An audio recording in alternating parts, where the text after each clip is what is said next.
Welcome everyone to another week of the Focus TV. We're joined by Xavier Wyatt, Cardell Dudley Jr., Raymond Lyons, and I'm Wilson Tarpe Jr.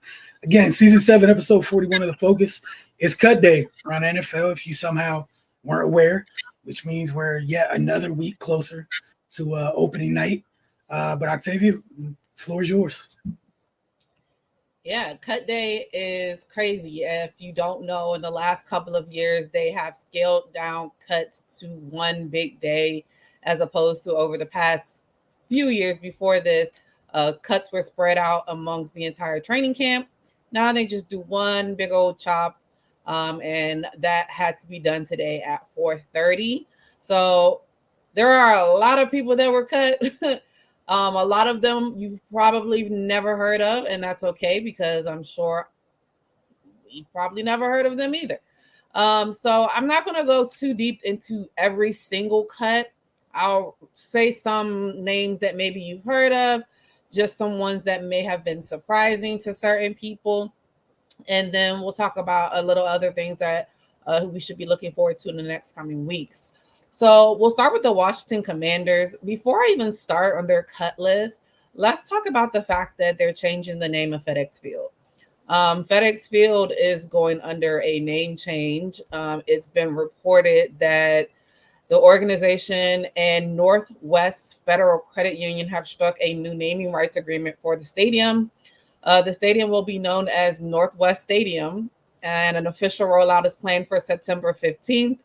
The team announced today as they will play their first home opener against the New York Giants. So one thing that I feel like happens a lot here in DC sports, and I don't know if it's just because I'm here and I know it, but I feel like we get a name change of an arena or a stadium like ever so often. And it's like I have so many different names that I've called the Verizon Center, the MCI Center, the phone booth, all these things. And we know of all the different stadiums that they have had, but just thought that was interesting that now they'll be called the Northwest Stadium, and they're in Maryland. But yeah, it is what it is. To kind of get to some of their cuts, they released the following players. Wide receiver Kaz Allen. Like I said, I'm not going to go through every single one of them. Probably a big name or big-ish name. Quarterback Sam Hartman they released. Hope they're looking to see if you'd be able to end up on their practice squad if he clears waivers. Martavius Bryant, who tried to have a comeback, also was released. Cornerback James Pierre, linebacker Anthony Pittman, running back Chris Rodriguez was also cut. They did also have some people that they put on the reserved injured list. Jordan Maggie, defensive end, Norrell Pollard, and defensive tackle Taylor Stallworth. They also placed another player on the reserve pup list, defensive end F.A. Obata. So that's what there is. They're keeping, of course, their top name players. I'm not surprised for a lot of the people that they did keep. A lot of the ones that were cut, like I said, I didn't even go through a big list of it. It looks like they cut about 38 people. They cut another quarterback, Trace McSorley, who was behind Sam Hartman as well. So not a lot of names that you may know of. So they kind of kept the core players that you probably saw in the first or second preseason game. Big news that they also did have before cut day last week and after we had already filmed. The Washington Commanders traded the 2022 first-round pick Jahan Dotson and a 2025 fifth-round pick to the Philadelphia Eagles in exchange for a third-round pick and 2 seventh-round picks in 2025, which to me is a telling sign on both sides. Jahan Dotson was normally the wide receiver 2 behind Terry McLaurin, but we've seen outbreaks of, confidence in De'Ami Brown recently, as well as, they do have Zach Ertz now as a tight end, as well as Austin Eckler. We know Austin Eckler is a receiving running back as well. So to see him move from wide receiver 2 all the way out the door shows that they probably have a lot more faith in the people that they have there. And then you also got to remember, when you're in a new regime and this regime did not draft you, if they don't like the way you fit into their scheme, they're probably going to look to go elsewhere. And that just looks like what happened for them. I'll get on the Philadelphia Eagles side of that once we get there. But yeah, now with their official cuts, as we all should know, with official cuts, there's still the waiver wire period that's going to happen for all of these players that will potentially hit the waiver wire. So you'll probably still see some moving and shaking throughout the next couple of weeks with the roster of all of these teams. But we'll see where the Washington Commanders shake out in that process. Next, we're going to go to the Dallas Cowboys. Well, actually, no, not the Dallas Cowboys. I'm going to say more than I usually go. We'll go to the New York Giants. The New York Giants also, of course, cut day. They had some notable cuts as well.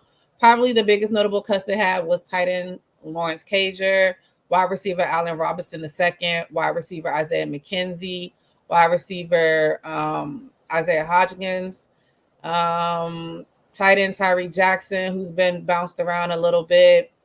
I didn't even know wide receiver Miles Boykin was still anywhere to be seen. But he was released today as well.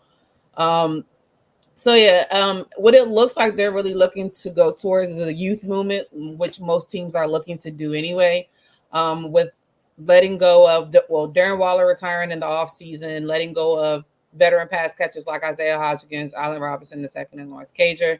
It shows that they're starting to depend more on their youth. They still have Jalen Hyatt, of course, Malik Neighbors. And I can't think of the other one right now off the top of my head.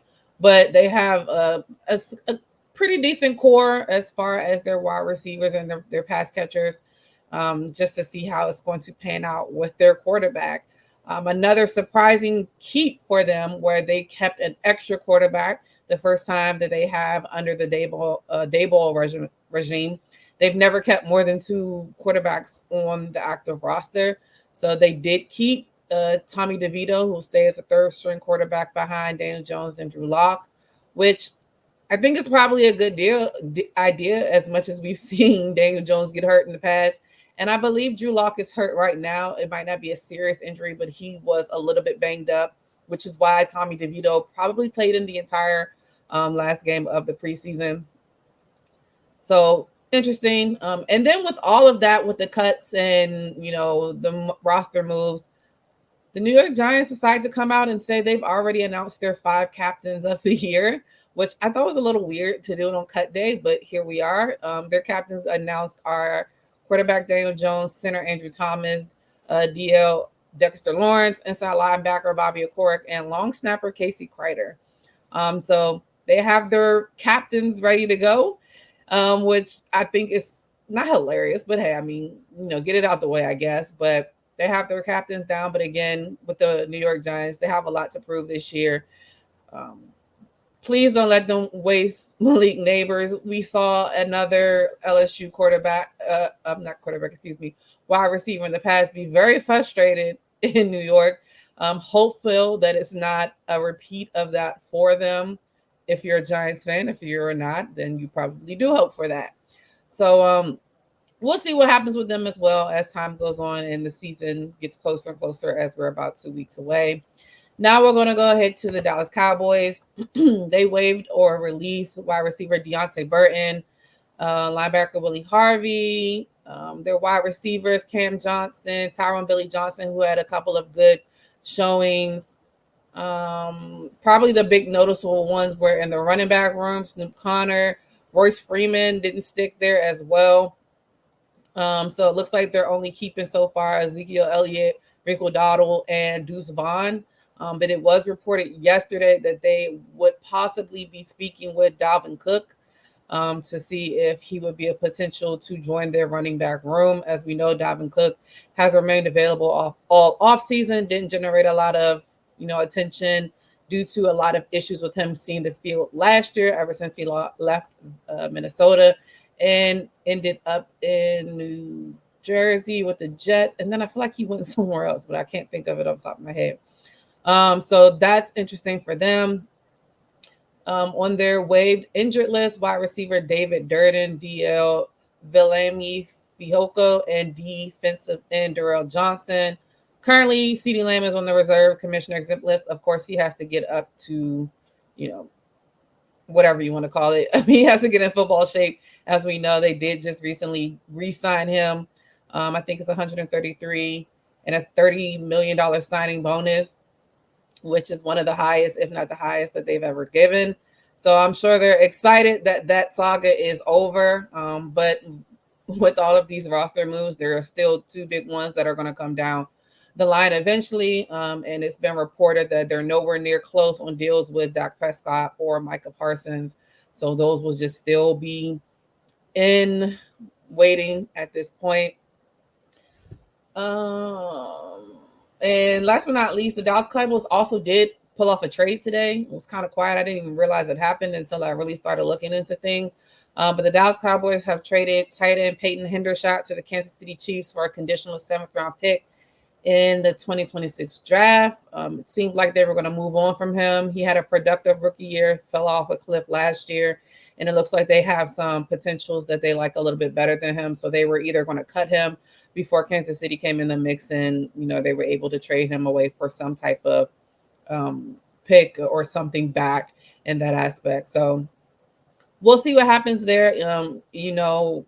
Andy has always had really good tight ends, so we'll see if maybe he can restart his career in Kansas City. I'm sure he's excited to be there. Anybody should be excited to be in Kansas City at this point. Last but not least, we'll go to the Philadelphia Eagles. Probably some of the biggest names as far as cuts, linebacker Oren Burks, wide receiver John Ross. Yeah, this video is kind of cool. It's the first time I'm seeing it. Wide receiver Paris Campbell, center Dylan McMahon, cornerback Josh Jobe, tight end EJ Jenkins, cornerback Zach McPherson, who's been on the team for a while, as well as defensive end Taryn Jackson, offensive lineman Brett Toth, wide receiver Joseph Ngata, who's been on and off of the practice squad as time has gone on in his career. On the reserve suspended list, they have Albert. I can never say his last name. He's on injured reserve. And then wide receiver Anaya Smith is also on injured reserve. And then safety Sidney Brown is on the physically unable to perform list, looking to possibly be back in week 6 since the Eagles have a bye week 5. Probably one of the biggest talked about things is the fact that James Bradbury did not get cut. For whatever reason, well, I won't say for whatever reason, there are reasons, but a lot of Philadelphia Eagles fans and fan base were calling for his head all off season. I didn't think it was, granted, he did have a down year. I didn't think it warrants him to be cut the year after he was an all-pro. And he is in the process of learning a new position. He might play a lot more safety this year than corner, and they're a little light at safety, so it's going to be interesting to see how he can transition over into the safety position. Although Vic Fangio has said he's been doing a good job, so we'll see how that goes, as of course we didn't see most of them in preseason. The Eagles pretty good on offense paper-wise, as we know. They kept 22 offensive players compared to 28 defensive players, so definitely realizing that they need a lot more depth in the defensive aspect of the game. The expectation was that Philadelphia may keep a combination of 6 cornerbacks and 4 safeties. That did happen, including one other. So they will initially carry 11 defensive backs, which is huge because they've had a lot of injuries in the secondary in the last couple of years. So definitely having a lot of depth is going to help. Like I said, some of the notable cuts with Paris Campbell and John Ross both getting waived. Paris Campbell was injured, so it kind of plummeted his stock a little bit. And then with the Eagles acquiring Jahan Dotson, it really just kind of solidified who the wide receiver 3 was. As they've been looking for a wide receiver 3 ever since they got AJ and Devontae on the same page. They've tried with Quez Watkins, who was traded or was picked up by the Pittsburgh Steelers, and I saw was also cut today. Olamide Zaccheaus last year, he's also with Washington now. They even pulled in, of course, Julio Jones. Paris Campbell coming in was supposed to be, a potential 3rd wide receiver, but with him getting hurt. And then a lot of the rookies not 100% showing up that they could be that solidified wide receiver 3. So seeing the Philadelphia Eagles go out and grab him shows that they really feel like they need that and they want to solidify that. And it to me, it just kind of feels like we can't draft wide receivers well. That's just kind of what I feel. I just feel like that's like how he's like one weak spot. Like he cannot evaluate wide receiver talent coming out of the draft. But if you look somewhat proven, he'll go ahead and get you out. But yeah, so it's going to be an interesting year. Howie has already come out and said we're incomplete.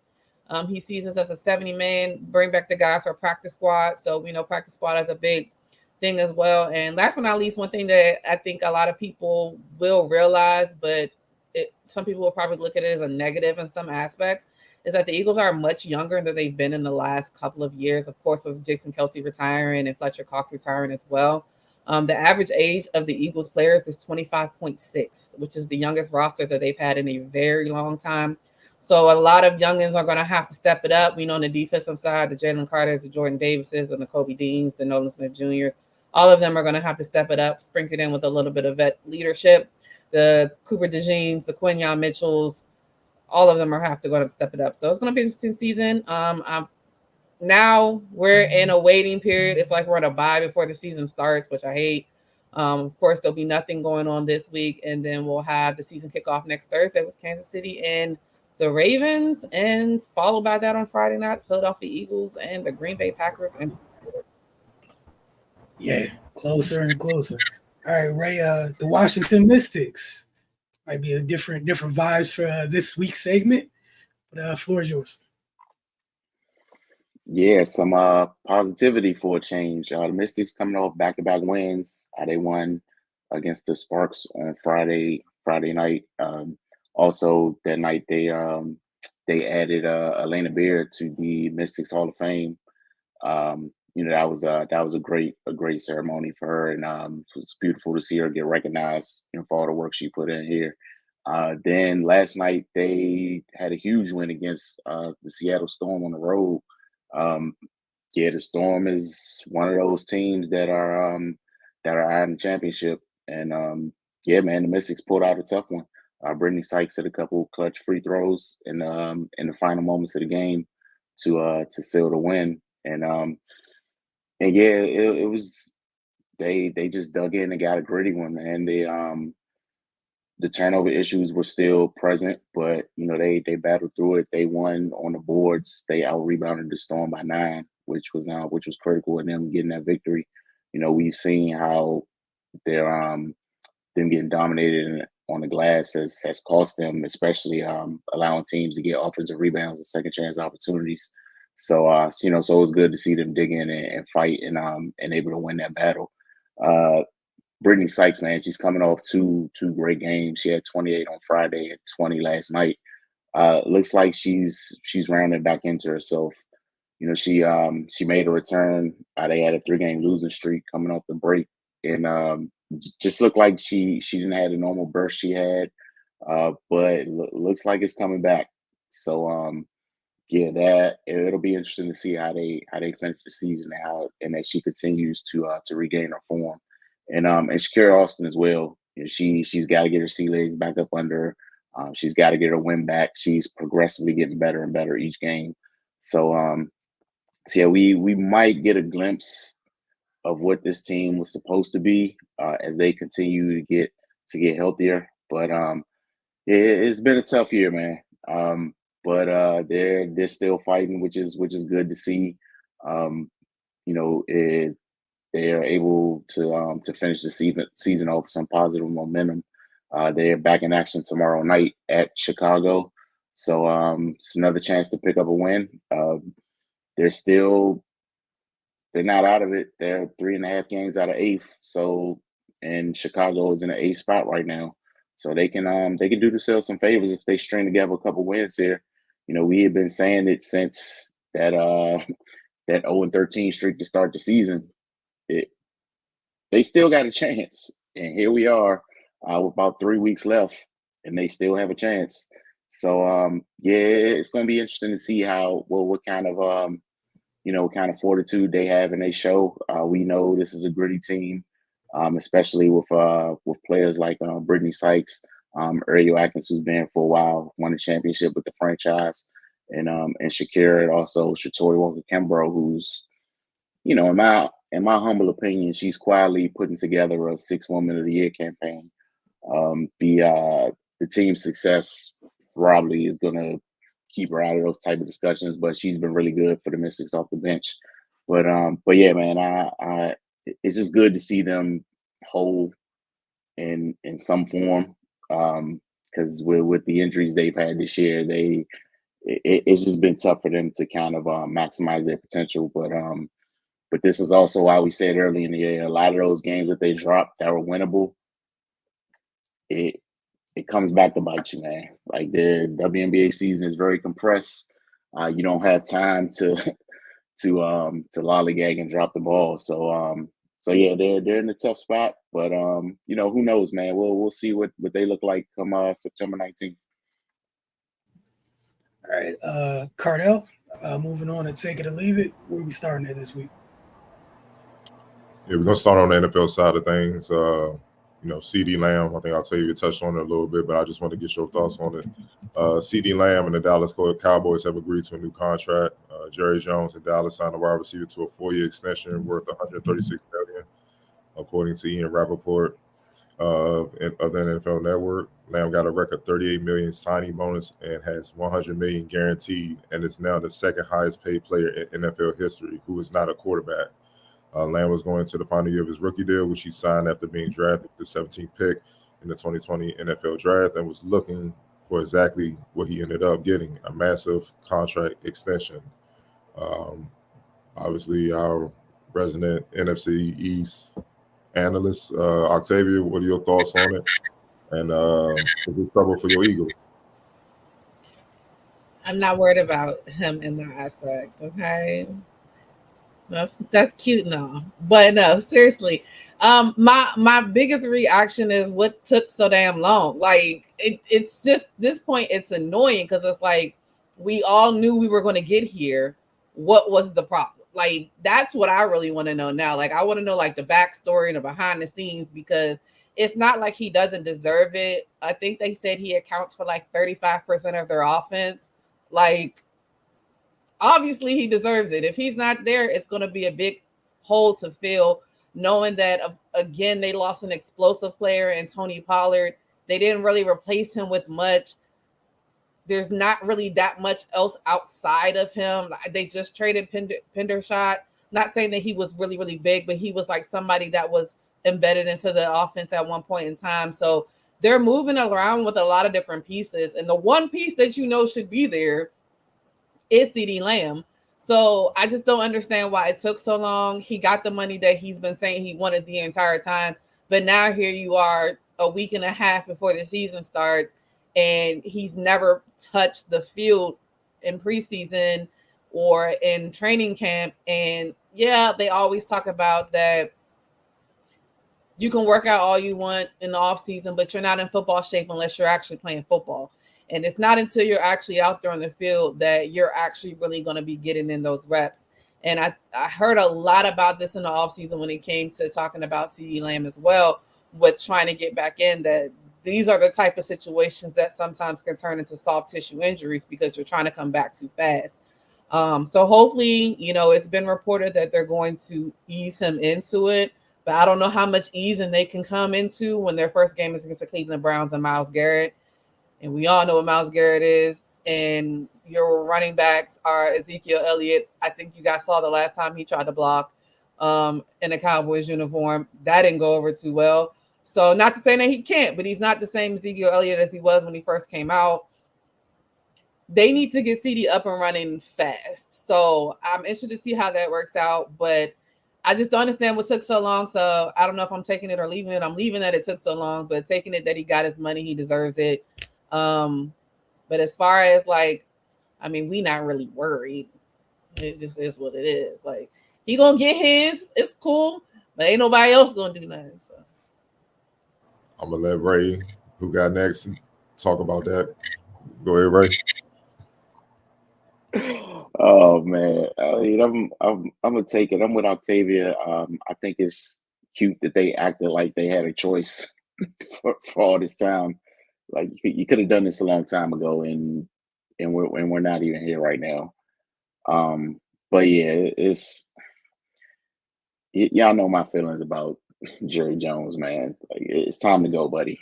Like, just ride off to the sunset. Hire a GM to do the job and just own the team. But yeah, that's a whole nother conversation. You know, in the second part, I mean, again, as long as Jerry Jones is in charge, bound for mediocrity. I have no expectations. 12-5 and lose the first playoff game. That's just what's going to happen. So I don't understand why anybody would expect anything else. But yeah, man, the overzealous Cowboys fans. I'm gonna let y'all carry the weight for the rest of us. And then when something crazy happens, like you get smacked by the 7th seed,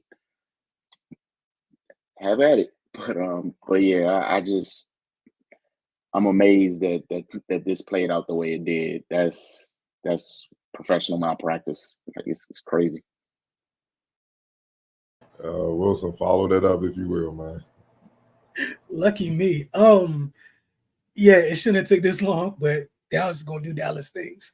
And this is not to excuse the Bengals in their situation or the Niners in their situation. But Dallas is not like the other two. They're the only ones of the three teams. Bro, there's no other option. Like, there's a Jamar, in Cincinnati, where, okay, so like I get it too. You want your bread, but it kind of looking like we might not be able to afford both of y'all. I'm a Niner fan. My front office been tripping for years. Is what they do best. Still, there's many mouths to feed over there. 4 people and over 1,000 yards. It's kind of hard to have leverage when they just be like, or you want to go wear and lose forever. So they're still in their thing. But Dallas, the boy got drafted. You made the boy switch his number. You put the 88 on his back. You featured him from the moment he touched down in Dallas.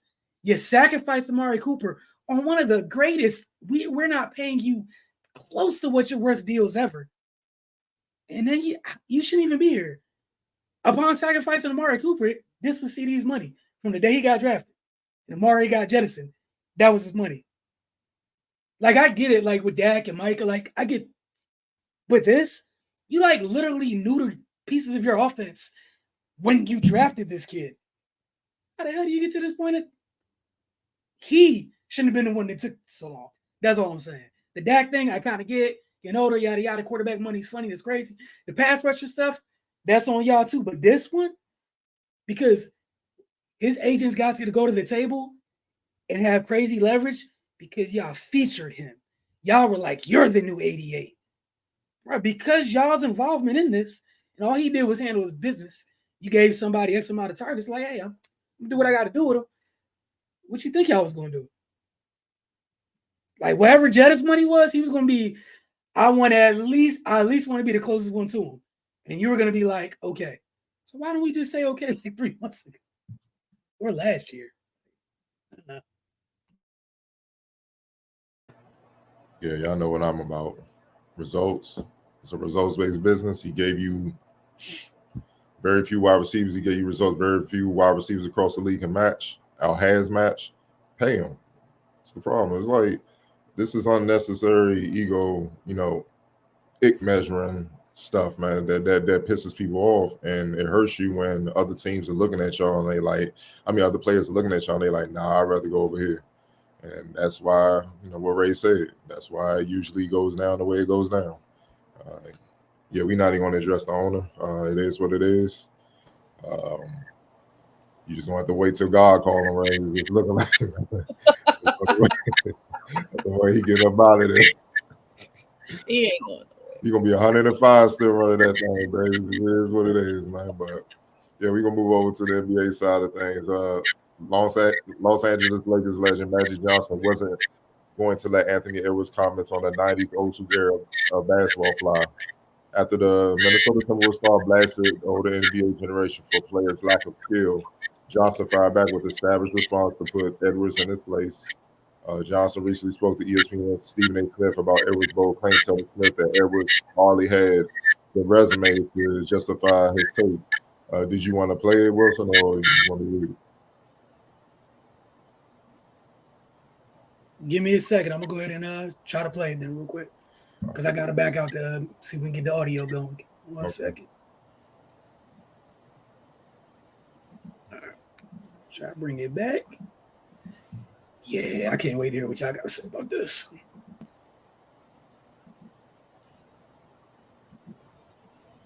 Anthony Edwards just said the other day that there really wasn't any skilled players in the NBA back in the day outside of Michael Jordan. That's what he said. Your response to that, Irvin Magic Johnson? Well, I don't never respond to a guy that's never won a championship. There's not nothing to really say. He didn't win a college championship. I don't know if he even won a high school championship. So, yeah, Edwards just said. Johnson's response comes less than a week after Edwards stirred a controversy by saying Chicago Bulls legend Michael Jordan, the GOAT, was the only skilled player of his era. Wilson, we're going to start with you on Magic Johnson's response, amongst others, and what Edwards said. Yeah, man, it's one of them. This is one of those beautiful moments in life when folks today find out when you say things, sometimes there are consequences. I know Magic comes across to some of you folks that aren't too familiar with him is lovable, affable, happy, smiling Magic. That is a cold-blooded, multi-time serial killer, for the record. And you didn't see not one smile. All that stuff went away. But y'all got to talking about what he does best. And again, contract killer's going to feel some type of way when you talk with somebody who hasn't killed something before is talking. Like, it's Magic Johnson. Love Mike, but there's a litany of folks that were skilled before Mike touched the league, all right? And I know we talk all the time, and unfortunately, usually when we have these conversations, it's due to some great leaving us too early. Their time is coming to an end here. And then people got time to use all this amazing technology that we have to look back. Right. It's the information age. Can y'all just go to YouTube and type stuff in, please? It's not that hard. You got things like Basketball Reference.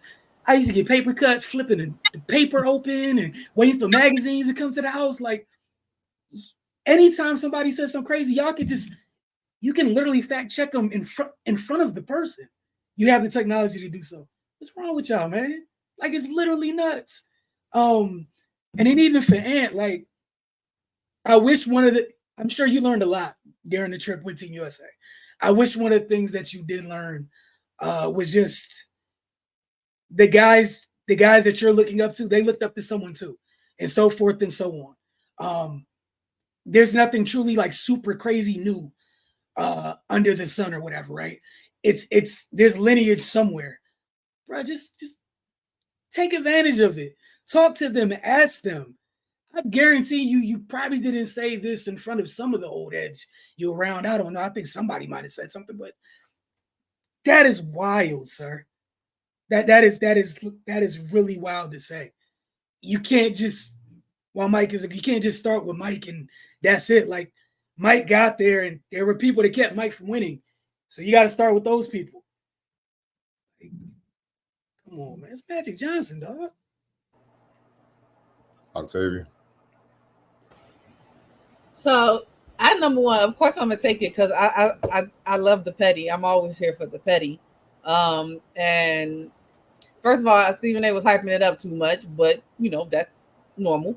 But Magic Johnson, I mean, hey, he said you want to go there, then let's go there. I mean, it got me to the point where like I really had to go look up if Edwards has ever won a championship, even in high school. So I had to go look it up. He actually won one, so we'll give him that. But what do you expect when you come in at somebody like Magic? Granted, he didn't come directly at Magic, but you're talking about his era. So of course they're going to feel some type of way.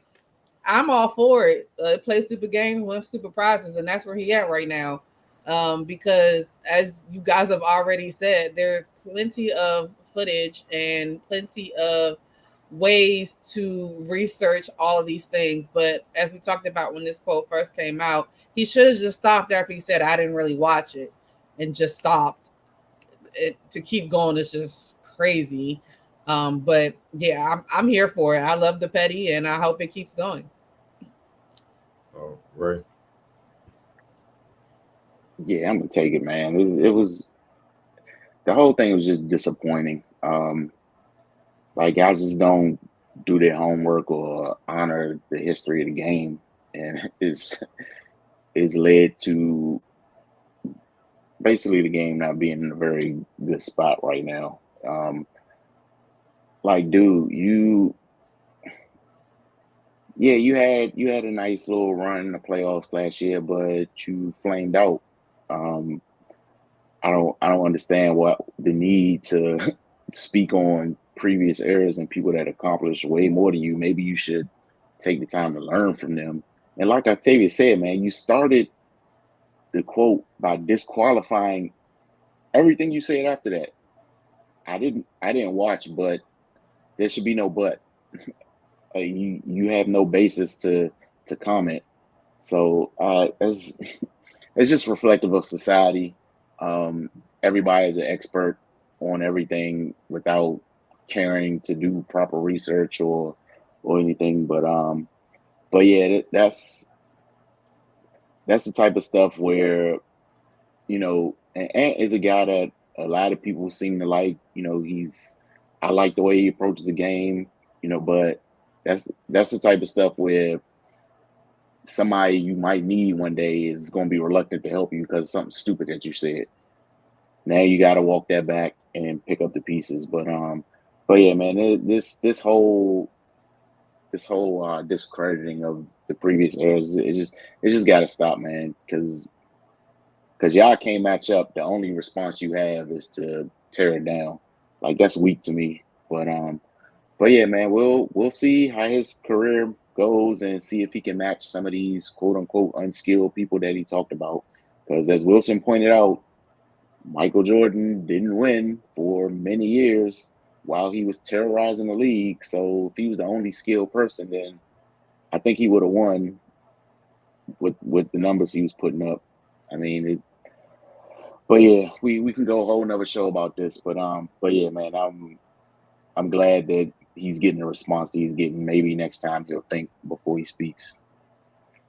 I mean, I love it. You know, it's due for these youngers to get checked. You know, you could tell the OGs over the years been kind of just, I ain't even about to get into it with them because they caught on to what the social media stuff is all about, man. They thrive off of negativity. Like, I ain't even going to give you that ammo. I'm going to let them be a youngin'. Just be stupid. You know, just say silly stuff. But the OGs getting tired of it. It really started with the JJ Redick stuff a couple of years ago when Jerry West finished them. Man, it was like, well, who are you? Like, what have you done? You know, all that, you know, talking about Dolce, like, OG's getting tired of it. You know what I'm saying? Because it's like, hold on, bro. Y'all benefiting off of what we did. It's not off of what you did. Y'all eating off of what we did.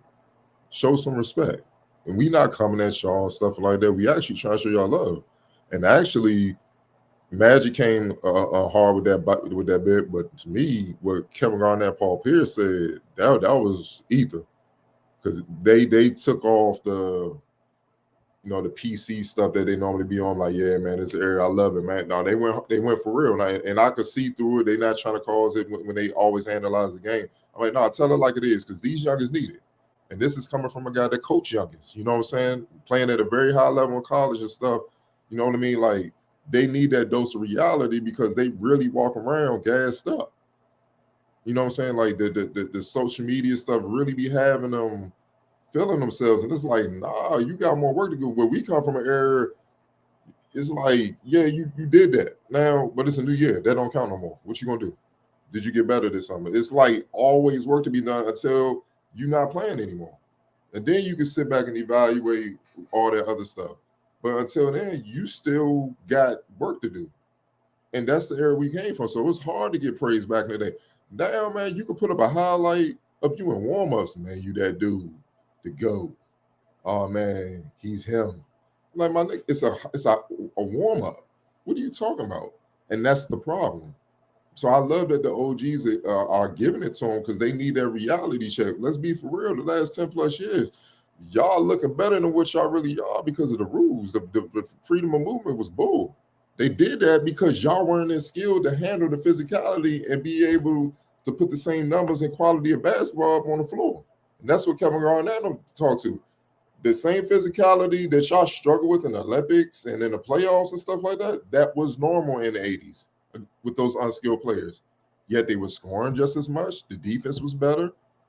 The quality of overall play was better. And a part of that has to do because the age, the league was way older than it is now. So these were grown men that can handle it, but they also knew how to play. They was going to college for 3-4 years. They weren't one and done guys. They weren't skipping steps in high school. They weren't being taught by trainers. They were being taught by actual coaches that held them accountable and wouldn't let them slide on any aspect of the game. Any. And you wanted to be well-rounded because that's the only way you can get on the floor. Now you can get paid $100 million to be one-dimensional. But back in the day, dog, you had to be multi-dimensional. You had to at least be like 3 areas of the game you had to be able to thrive in just to even be on the roster. And that's what Kevin Garnett was saying. Like a lot of y'all, majority of y'all wouldn't even been on a team 20 years ago because it was different role. And that does not add in how competitive it was. Like I don't want to play with these dudes, man. I ain't playing with them. I don't want to play with Magic. I don't want to play with Bird. It was just like that. Now y'all willingly teaming up to duck the real rat. So, and I love Ant-Man because he embodies, that's why, and the sad thing is all them OGs rocking with Ant-Man because he embodies that energy like, yeah, that's how it's supposed to be. And then you throw this jab at him, and it's just like, come on, young boy, like, think. Like, I know who gassed you up. We ain't even going to go to that part. I spoke on it last year. We know who really gassed you up. But be smarter than that. You know what I'm saying? So, it's a little humble pie, and there's also he's an example for all the youngest. If you keep coming, your production and the wins better be up there for you to speak on it because they're going to come at your head. They're going to get to the bottom line. We ain't even going to play this game. What have you done and what have you won? And if the answer is not much, all right, shut up. You can't speak on us yet. Bottom line. That's exactly what it is. Shut up. No, I want to hear it. All right, go get in the gym and get better. Get your ass better. You know what I'm saying? Simple as that. So, you know, I love that comment, man. So they can keep playing if they want. It's gonna get bad. It's gonna get worse and worse. You know what I'm saying? And they better. And honestly, Magic was a vicious competitor. You know what I'm saying? But they haven't really pissed off the guys that talk. Like Jordan and Bird and them they chilling. They like when you get them talking, it's gonna be bad. I'm waiting. I'm sorry. I'm waiting for one person to get Larry to just. I'm waiting for somebody, and nobody's done it. Please get French Lick up off. He's doing commercials and chilling right now. Like, I need people to see it just real quick. Come on, bro. No filter. They slick with it. They slick with it. I remember when they was asking Bird about the Dream Team stuff. He was like, I mean, they could beat us now. We in our 50s and 60s. You know, yeah, they could get us now. Oh, you talking about back then? Come on, come on. Next question. It's just like that. And we all know how Mike get down. Like, y'all don't want no problems. Like, all that fake they be talking on the podcast. We just saw the 75th anniversary when he walked in and how everybody turned into fanboys. I don't want to hear nothing y'all got to say. We already know that's stamped it. You know what I'm saying? Even Carmelo D. Wade was talking about it like, man, we was sizing each other up. Like, yeah, man, y'all little, I'll bust your. And then Mike walked in, everybody, even the OGs before him looked at him like, so it's like, y'all got to relax, man. It's levels, man. It's levels. And I'm like, hey, you don't want to be one of them dudes that, and we've seen a lot of them where you hot now, then we look down the line 5 years from now. It's like, damn, what happened to Ant-Man? Like, you got to stay humble in this game. No matter, you on fire, but you got to stay humble. Keep riding this wave and dominate and take Minnesota to heights it's never been before. Then when you do that, you can talk. Like Steph Curry, he can say certain things. But even Magic checked up was like, bro, I mean, you got 4, but I got 5. So chill out. And you not even at Steph Curry level yet. So you got it's levels, man. And just keep that in mind. We're gonna jump straight into rapid fire. We're gonna move on to there. I actually want to touch on the WNBA side. One thing I saw that after the Mystics game that actually impressed me. A vet being a vet these days. Seattle Storm point guard Skylar Diggins-Smith had some strong post-game thoughts on how the Storm's recent play isn't up to the level it needs to be.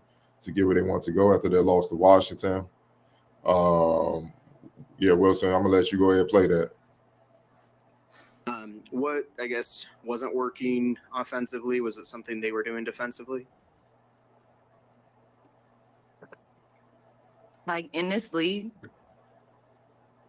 if you aren't ready to play, you'll get beat every fucking night.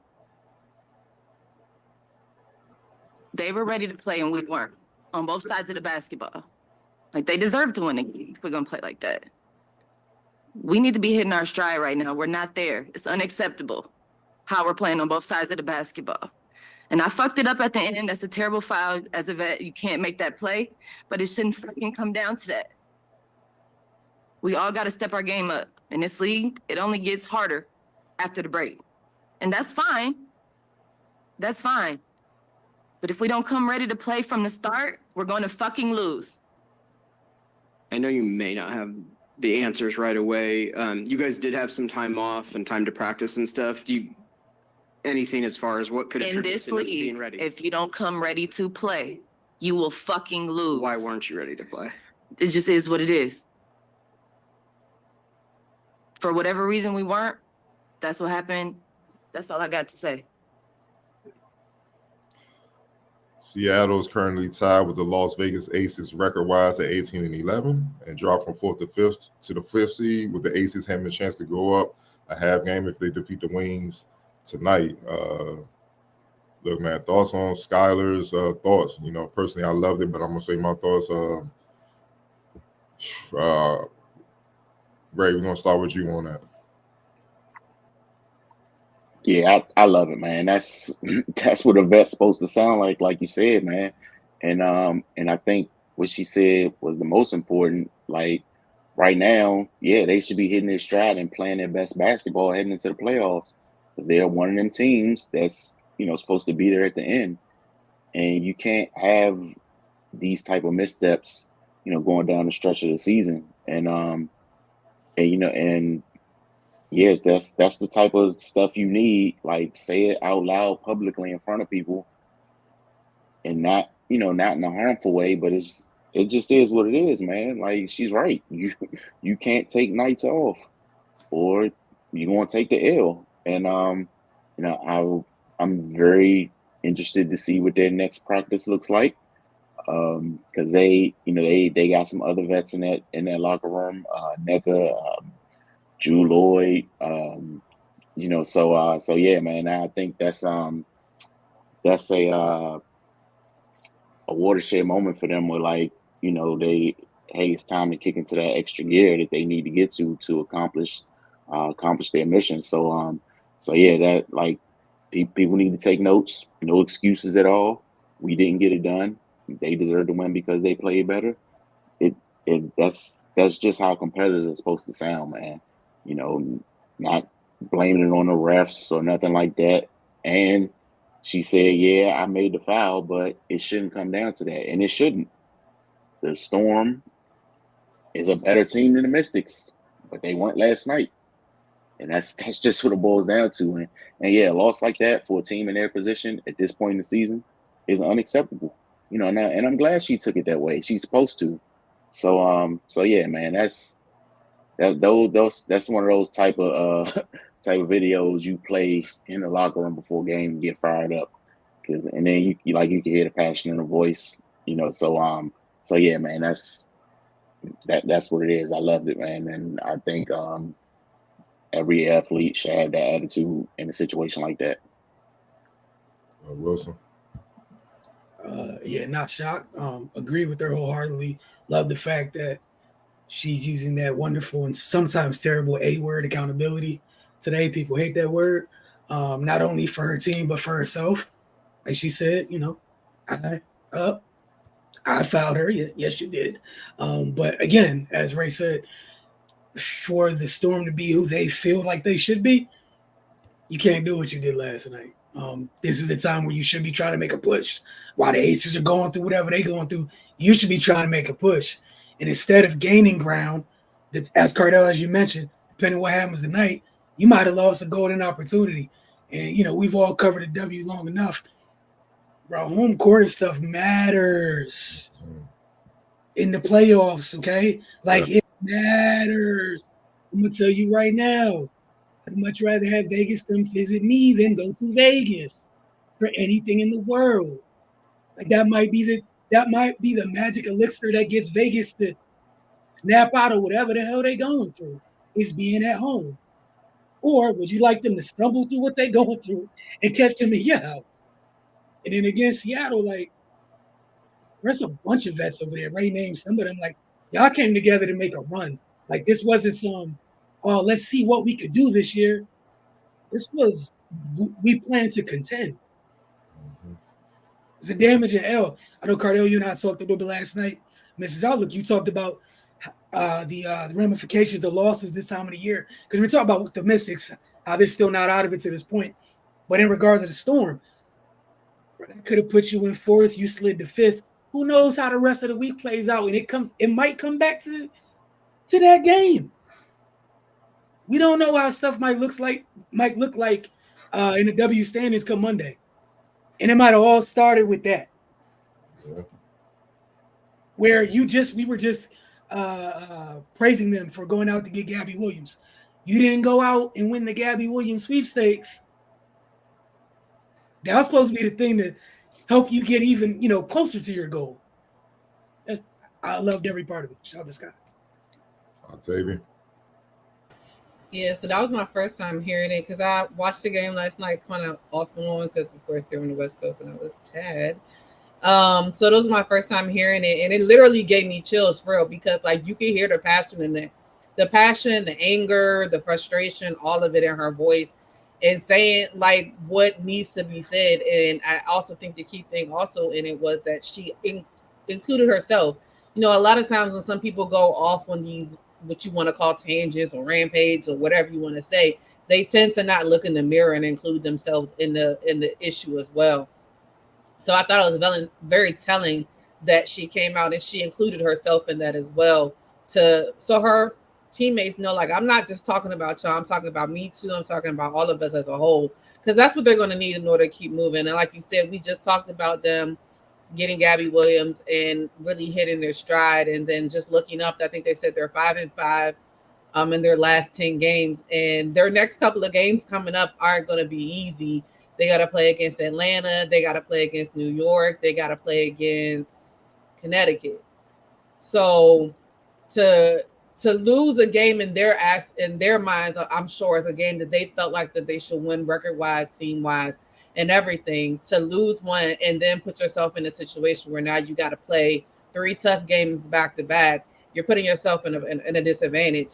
So I understand why she's frustrated. I applaud her for voicing it, not hiding it. But I still think she did it in a very respectable way.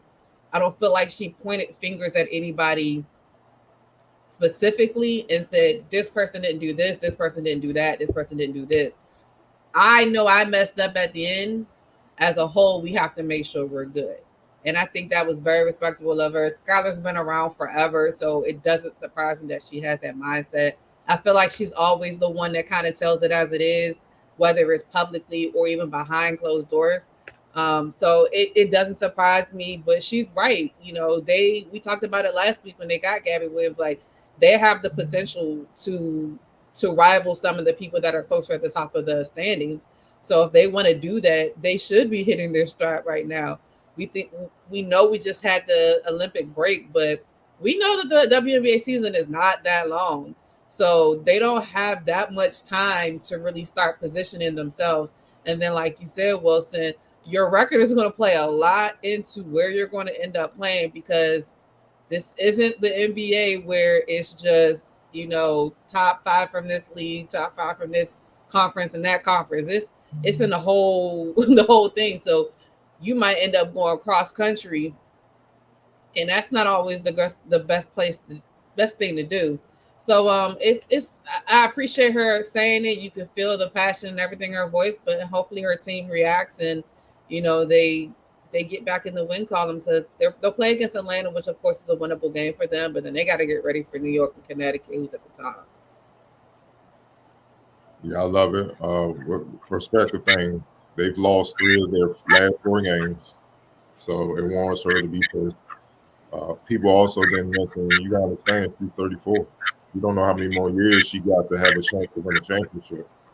And add in, I think she sat out last year, and she had to fight her way back to be at a all-star level that she still at. She still is, and she's seeing, understanding, I'm at the end of my run, so to speak. So it's a sense of urgency for her to get it done, whereas for some of the younger players, I still got time. And they like, nah, it's urgency now because she understands better than anyone on the team right now. I could be on top this year right now, and the next year I might not even be playing. And people take that for granted. And like, I'm that type of person, especially in the athletic sense, man. Like, no, that like the next second ain't promised. Like, even in life, the next second ain't promised. We all could be about it in the next second. Some guy have a heart attack, anything. Straight bullet, you don't even know. So you have to take advantage of the opportunity that's in front of you, especially in the athletic world, man. Your run is so small and so short, it's ridiculous, man. You know what I mean? And she gets that. She gets that because if this team does not win it with the talent that they have, management got to make some tough decisions. They're going to have to, because it's like, we too good to not get it done. You see what I'm saying? Just like if you're bad and make decisions, if you're good and you still don't get it done, they definitely, why are we paying all these players? Man, we can get more of a bargain and still get the same results, man. Let's flip this, man. Why am I owning why am I giving up this money? You know what I'm saying? And it's a standard with Seattle that's been set with the Sue Birds and the Stewies in their run when they was winning multiple championships. Like, they're not used to this with this franchise and stuff. So she's being a leader, and I wish more vets would do this instead of blaming media and blaming everybody else. Nah, and she took accountability for herself. Like, yeah, it was a dumbass foul. I should have known better. She fouled Brittany. And to her credit, she ain't arguing with the rest. Why are you calling that? You know how the fans are. You don't call that at the end of the game, man. You let the players decide, bro. She had her whole hand on the elbow. That's going to affect the shot. You got to call that. And it ain't like they playing against the Aces, the defending world champs. They're playing against the Mystics. That's 7 wins coming in, bro. Like, come on now. So you got to call a spade, man. And she took it. And then on the other hand, they still had a chance to tie the game, send in overtime, try to force it in the neck of Boom K. They ain't even get a shot off. So, yes, it's frustration because she understands now they've lost 3 of the last 4 games. Probably a week or so ago, they was in the 3rd seed. Minnesota was fighting with them. Now Minnesota clinched the playoff spot. Now they're in the 5th seed. Playoffs start today. You're on the road going to Vegas when you had home court advantage. And I know Ray and Wilson, y'all were in the building in 2019 when the Mystics had the home court advantage. Teams did not want that drama, dog. They did not want the problems, man. Like, that was the ultimate 6-man. Like, it was games when that was a historic run the Mystics had. It was games when the Mystics were flat. And the crowd got behind them, got them pumped up and stuff. They getting their ass for a half, like a quarter or something like that. First half, next thing you know, 3rd quarter run like the Warriors with Steph, KD, and the boy, smack them. They win by 20. We know what that does. Teams couldn't even function in that environment. So we know how powerful that can be. They have a fan base like that in Seattle, but so do the Aces, so do Connecticut. You see them in Yukon country and all that. They love basketball, so do that. New York speaks for itself. That's New York. You see what I'm saying? Like, the hitters you got to deal with, Minnesota going to come out. They have a storied history. So all the hitters that got a shot to win this thing, you want to deal with heat. You much rather them come to you and deal with your heat that you're bringing than you have to deal with them all the way to the finals, man, because that's exhausting. And that's going to be tough to do. So I applaud her leadership. I applaud her putting it out there. Fuck the cuss words. If I'm the man, don't find her. That's real. We need more of that. Like, that's real leadership right there as a vet. And you notice I forget her name, sitting next to her. I think it's Whitcomb. Whitcomb, that's right. Ain't say a word. Because we talked about on Outlook. She said it was all of us, but I don't know who she kind of getting at. Jewel Lloyd and the nigga Boom K. Y'all need to step up, y'all. Y'all shooting, but y'all playing bad, bro. Y'all too damn good for this. Like, we need y'all to be who y'all are. Jewel Lloyd putting up 26, but it's like 9 or 26. That ain't good. The Necker, come on, bro. We think she had like 2 mates. They both shot 28% from the field last night. Both of them. Yeah, it was rough. If one of y'all showed up, y'all went by double digits. You see what I'm saying? Like, that's what I'm saying. And Skylar's been consistent. You can't even get mad at her. She's been consistent. So I get why her frustration is. I get what her frustration is, man, and I respect it to the core, man. And I wish more people step up and hold the team accountable. Don't blame the coaches. Don't blame media. Don't blame social media. At the end of the day, y'all the players on the floor. All day, people can talk all day. Y'all the one that got control of what goes on the floor. If y'all handle business, the talk gonna stop, or it's gonna be more positive, and y'all ain't gotta worry about that. Simple formula. It's on you, Wilson.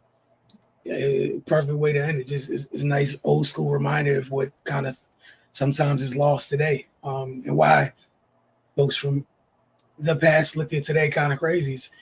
It's not that hard to say I messed up. It's not that hard to say we need to do better. Instead of some of the passive aggressive type things we see other people's deities do on the men's side, where it's just them when everything's wrong, me and I when everything's right. Man, and again, so everyone made the point. You don't have time to play like that at W. And again, this core that they put together, they're all on the back end of their illustrious careers. Like Ezzy's probably the most prominent young player on that roster. Everybody else, this last two Rollins, 30 like plus. Man.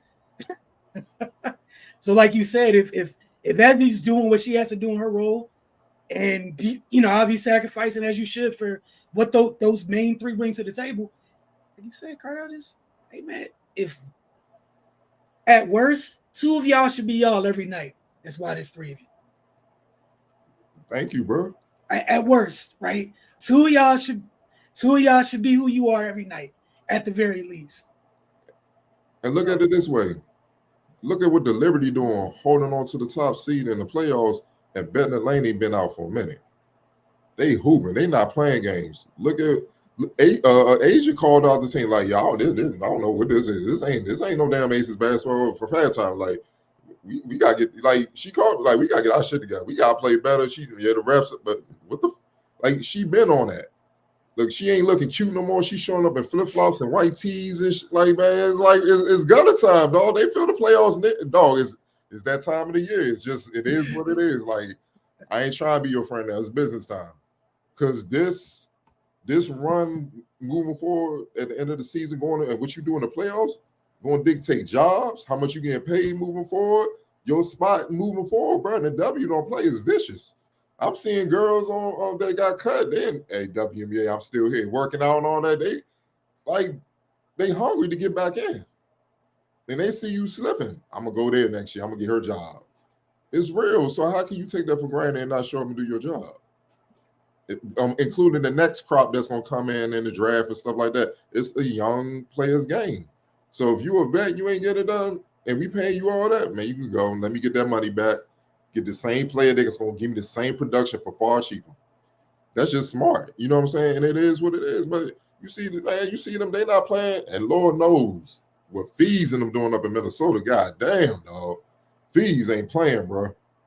Like, I'm not even, like, they saying Asian MVP. I'm like, I don't know, dog. Like, Fees not playing, man. Every aspect. Like, she has no flaws in the game. She's destroying the league. And I'm not even talking about, like, she's destroying all pros, all WNBA players, and making it look easy. I'm like, damn, like it's looking bad, bro. They're not playing. So Skylar sees that. She understands, like, we gotta get that stuff together. We're gonna be out quick, man. And like you said, in my last little 2 cents, it happens quick in the W. Minnesota just 2 years ago was trying to figure out the right things to put around Fees. She had a baby. She came back. Cheryl got the cooking upstairs. The Lynx don't know how to stay bad for a long time, right? They don't know how. It's against their nature, right? Which is why, like, some, another level Washington fans going crazy. Like, y'all just need to relax too. Like, there's a couple front offices I just relax and just they're always up to something because they don't know how to stay bad for long. Cardell, you mentioned the 2 classes coming up. People who have been plotting. People forewent draft picks the last couple years to be ready for these next 2 drafts into the CBA to where it's going to be the Wild Wild West on the other side of it. So again, further Skylar's point, if you're one of these teams that's part of a trio or a core, and you're a veteran core, bro, that tomorrow is getting closer and closer. That's Hey, first of all, and last thing, Mike T, he brought a championship to DC. That's a grace period for like 30 years.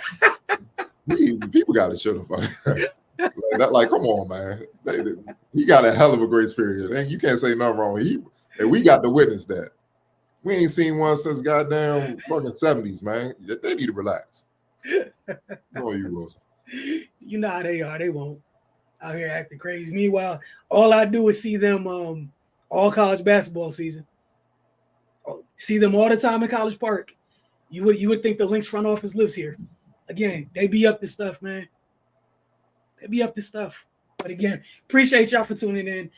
We appreciate you all each and every week. Don't forget 9 a.m. as early as 9 a.m. on Wednesdays to check out this show and every other show that we have throughout the week on our Roku channel. If you got a Roku television device, all you got to do is type in the search box Focus TV and double tap OK on the remote. Also, get over to the FocusTV.com and for you Mystics folks, we'll see y'all several more times this week as the W continues to get close to wrapping up the regular season.